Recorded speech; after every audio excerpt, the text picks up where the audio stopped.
Poglejmo poudarke današnjega dnevnika.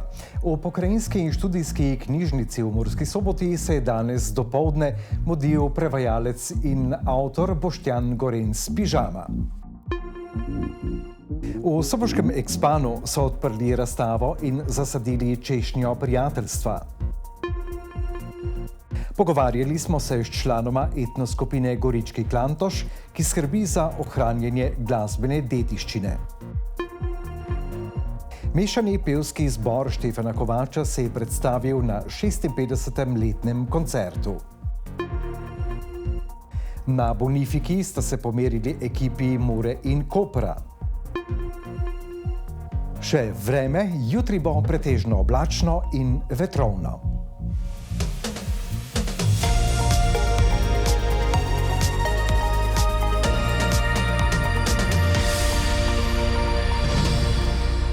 Cenjene gledalke in gledalci, lepo vas pozdravljamo ob spremljanju Pomurskega dnevnika.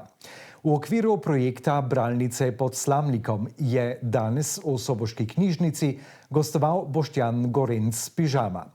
Gorenc, ki je sicer prevajalec, se je prvič kot avtor predstavil z delom Slovenski klasiki. V pokrajinski in študijski knjižnici v Murski Soboti se je dopoldne v Bralnici pod Slamnikom mudil prevajalec in avtor Boštjan Gorenc Pižama. Gorenc s svojimi deli poskuša literaturo in bralno kulturo približati vsem generacijam. Njegova dela so predvsem stripi in slikanice, daljših form pisanja se je prvič lotil v delu Huda risinja.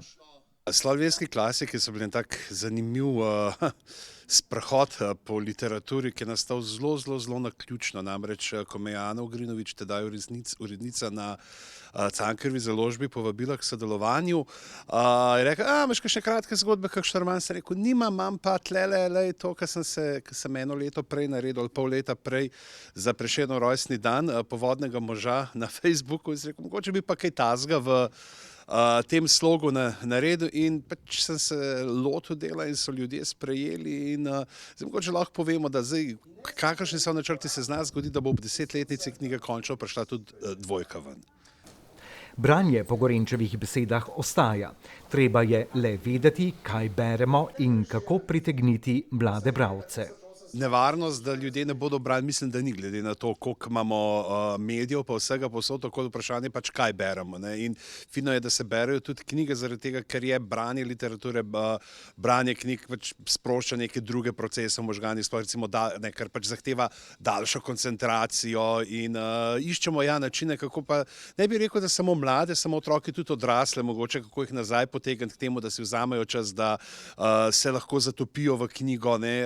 In pri mladih je tako, pač eno od teh načinov, kako jih pritegniti, je neko humorno pisanje in pač to je moj slog, ne, se pravi, jaz jih nekimi temi mal z aluzijami na stvari, ki jih poznajo, pa zdaj ne vem, če gledam od tudi mogoče Huda risinja, ki je bolj potem gozdna pripoved,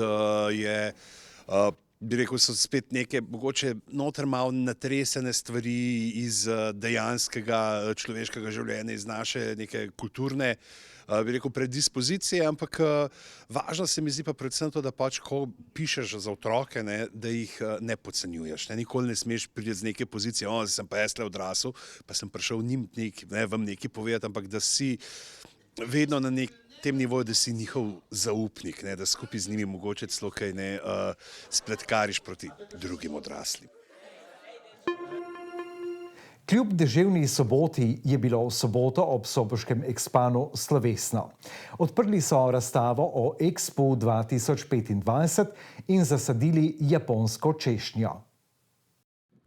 V paviljonu Expanu v Murski Soboti so odprli razstavo Expo 2025 Osaka Kansai Japonska. Razstava je plod sodelovanja med veleposlaništvom Japonske v Sloveniji in agencijo Spirit Slovenija. Obiskovalke in obiskovalce so nagovorili župan mestne občine Damjan Anželj, veleposlanica Japonske v Sloveniji Akiko Yoshija in častni občan Murske Sobote Yukio Mori. Kljub slabemu vremenu so japonskem češnjevem vrtu simbolično posadili novo japonsko češnjo. Spoštovane gledalke in gledalci, tokrat imamo v naši družbi predstavnika etno skupine Gorički Klantoš. Z nami je Zorica Vrečič, violinistka, in Boris Kočiš, pevec oziroma vokalist. Lepo pozdravljeni. Lep dober dan. Gorički Klantoš ali Gorički Potepuh je etno skupina, ki sega v začetek 90-ih let oziroma v tista leta po osamosvojitvi Slovenije, in idejni vodja projekta, če tako imenujemo, je bila zdaj že pokojna glasbena pedagoginja Marija Ritoper. Ja. Marija Ritoper je zbirala te pesmi, ki bi sicer šle v pozabo. Nam lahko kateri od vaju malce podrobneje razloži, kako je potekalo zbiranje teh pesmi? Torej, gospa Marija Ritoper je tam pred 90 leti delovala na Goričkem. Namreč mož Kalman je bil ravnatelj osnovne šole v Gornjih Petrovcih. Ona je tam poučevala glasbo. Seveda, ta njena zagnanost pa ljubezen do ljudske glasbe, pa do ljudskega izročila je nanesla na to, da je ona začela najprej se ukvarjati z folklorom, potem je pa začela zbirati te ljudske pesmi. To se pravi ljudske pesmi, ki so se prenašali iz roda v rod z ustnim izročilom.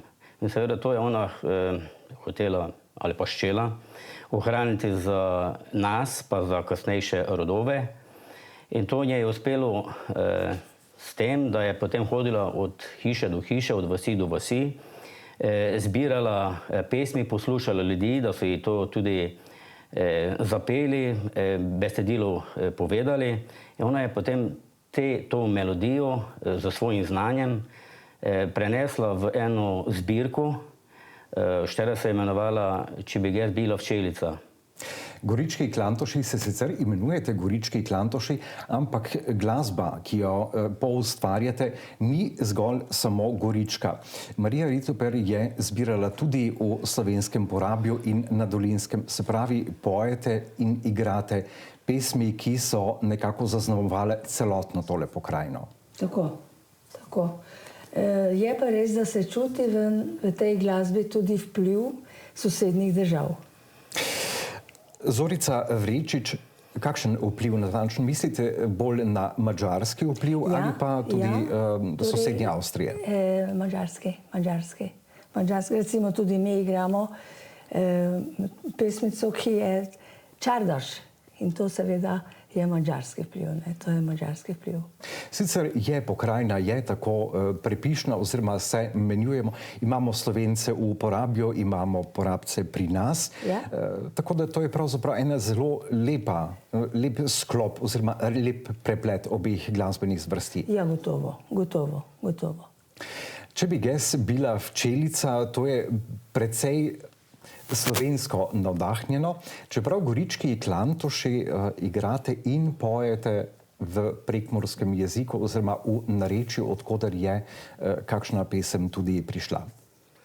Ja, definitivno pri našem predstavljanju teh pesmi se pozna vpliv madžarščine, to se pravzaprav se popravljam, porabščine, pa prav tiste trdega goričkega narečja.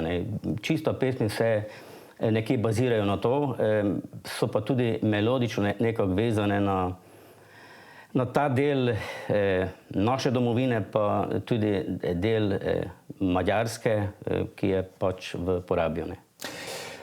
Gorički Klantoši so bili v začetku 90-ih let ustanovljeni, dolgo časa delovali, potem skoraj da poniknili in 2006. leta jih je Marija Ritoper znova obudila. Od prvotne zasedbe pa je z vami še vedno Mojmir Wolf. Ja, tako. Vsi ostali smo pa na novo. Ja, če bi lahko nekaj dodal. Se pravi, gospa Marija Ritoper je bila kar aktivna v Porabju. Skupaj z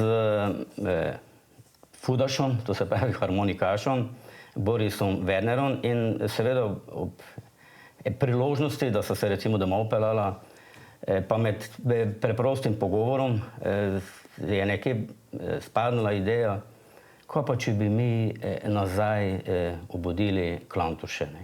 In seveda beseda besedi in tako je potem gospa Marija pa stopila v akcijo. Nekaj je ona že imela seveda v mislih, kdo pa kaj, bi se rekel to mi pridružil in moram priznati, jaz kak recimo laik, ko se je posrečilo in da je zbrala skupaj res ene takšne dobre, prisrčne glasbenike. Med temi seveda rdeča nit Klantušev Mojmir Wolf. Zorica Vrečič, koliko vas je Klantušev? 7. 7. Jih bova naštela? Ja, lahko. Torej 2 pevca, eden je tu, potem je Milica pevka, Boris Velner je harmonikaš, potem cimbalist, ki ga poznate, Dani, potem saksofon, oziroma se opravičujem, klarinet. Je, ko smo pa posebej radi, pa ponosni mladi Davorin Kijanec. Ja. Seveda, kako je že gospa Zorica pravila, Mojmir Wolf, kontrabas. Sicer radi pravimo, ko se to potem tudi nanaša na porabski izraz, fude pa vleče na razen Boris Werner, to se pravi harmoniku. Violino, hegede je pa seveda pri nas zdaj prisotna Zorica Vrečič. In to potem, če nekako seštejemo, da imate tudi mlade člane, velja, da Gorički Klantuši oziroma ta melos ne bo nekako znova poniknil. Ja, če lepo povem, da, definitivno, zato ker to tudi opažamo na nastopih. Pa ne nazadnje tudi zdaj nekje po prvih informacijah, glede na to, da smo pripravili en koncert, o katerem bomo povedali malo kasneje, so kar precej že karte razprodane. Zdaj, če smo pri koncertu, koncert pripravljate v spomin na Marijo Ritoper, med drugim in kdaj in kje vas lahko vidimo in slišimo? V soboto, 5. aprila ob 19. zvečer v gledališki dvorani. Torej smo vabljeni, da se uživo prepričano v soboto ob 19. v gledališče Park v Murski Soboti, kako Gorički Klantuši zvenijo uživo. Ja, točno tak. S tem, glede na to, ko je zmes tudi pravka, malo stopimo v zaodrje, pa si nekako krepimo glasilke, do nas pa v tom času nadomeščali oziroma namesto nas interpretirali glasbo in sicer kvartet Duh, te pojdje so z Melinec, zaplesala, da nam pa, kar se tudi šika, glede na to, ko je gospa Marija Telko delovala na Madžarskem srčno, pa folklorna skupina z Sokolovec. Najlepša hvala vama za obisk, Boris Kočiš in Zorica Vrečič.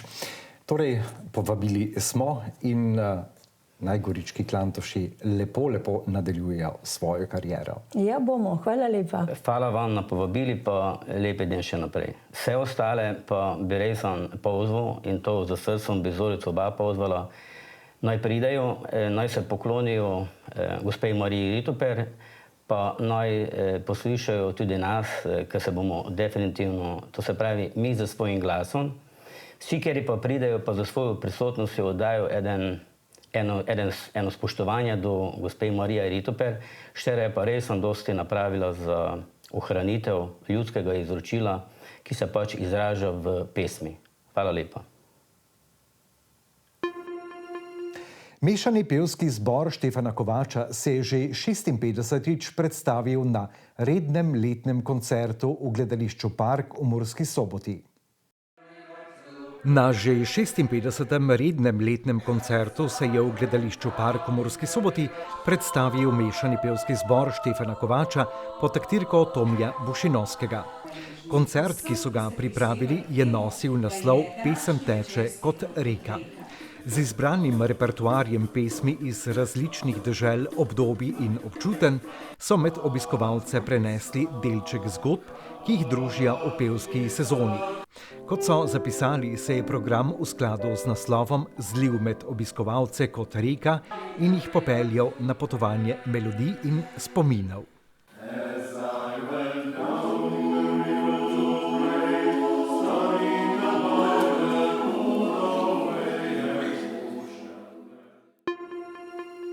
Soboška Mura je v soboto gostovala na Bonifiki pri Kopru.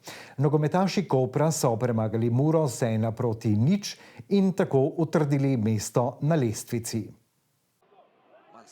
V soboto je na Bonifiki pri Kopru gostovala ekipa Mure. Nasprotnika sta se sicer že srečala v pokalnem tekmovanju v soboški Fazaneriji.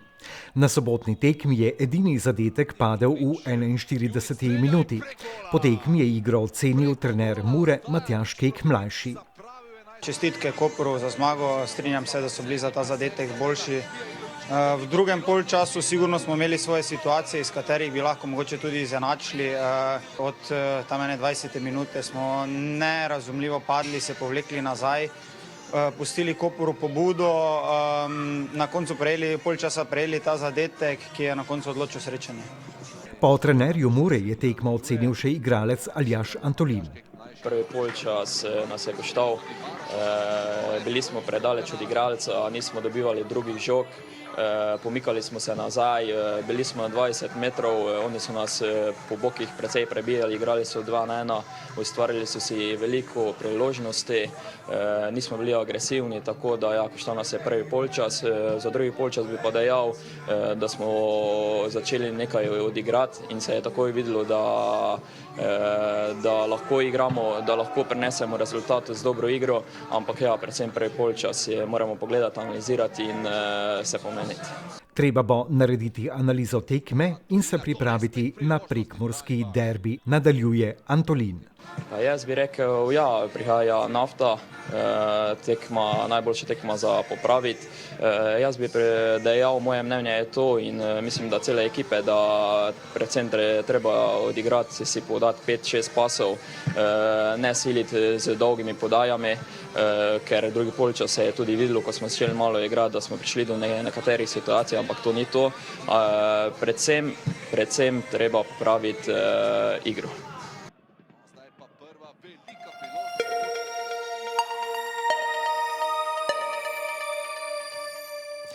Poglejmo še, kakšno vreme napovedujejo vremenoslovci. Jutri naj bi bilo pretežno oblačno in vetrovno. Današnje jutro je bilo pretežno jasno in vetrovno. Opoldne so namerili v Murski Soboti, Lendavi in Ukrajinskem parku Goričko 11, v Radencih pa 10 stopinj Celzija. Jutri bo pretežno oblačno, na jugovzhodu lahko pade kakšna kaplja dežja. Pihal bo okrepljen severovzhodni veter, najnižje jutranje temperature bodo od 4 do 9, najvišje dnevne od 9 do 14 stopinj Celzija. Najnižje jutranje temperature v severovzhodni Sloveniji bodo v Murski Soboti 6, v Mariboru 4 in na Ptuju 5 stopinj. V sredo bo zmerno do pretežno oblačno, veter bo čez dan počasi slabel. Temperature se bodo v naslednjih dneh zjutraj gibale med -2 in 8 stopinj, čez dan pa med 9 in 14 stopinj Celzija.